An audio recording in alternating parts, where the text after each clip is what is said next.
32-year-old Afghan architect Masouma Delijam left her country for America in 2017. She was worried her work on US-funded development projects in Afghanistan made her a Taliban target. One of those projects involved helping restore the Dar al-Aman Palace in Kabul that suffered major damage in Afghanistan's civil war of the 1990s. She recalls an encounter with the Taliban while working in another part of Afghanistan. I was in Kandahar with a team of Afghan colleagues driving for a site visit to a US-funded project. Our driver realized that a car was following us. We changed our route and immediately called the Afghan security forces. They came and then the car disappeared. Later on, the security forces told us that Taliban militants were trying to capture us.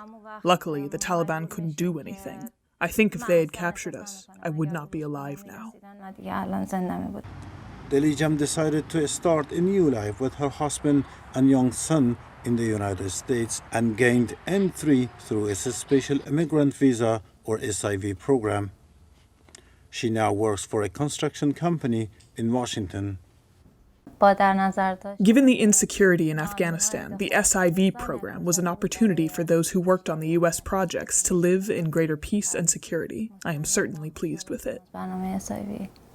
The Taliban released statements in early June saying Afghans who worked with U.S. forces will be safe as long as they show remorse and do not seek exile. But the U.S. group No One Left Behind says militants' attacks against interpreters working with the U.S. in Afghanistan, along with their family members, have killed more than 300 people since 2014.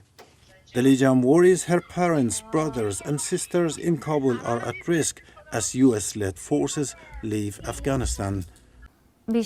For most of the Afghans who live here, our bodies are here, but our souls are with our families back home.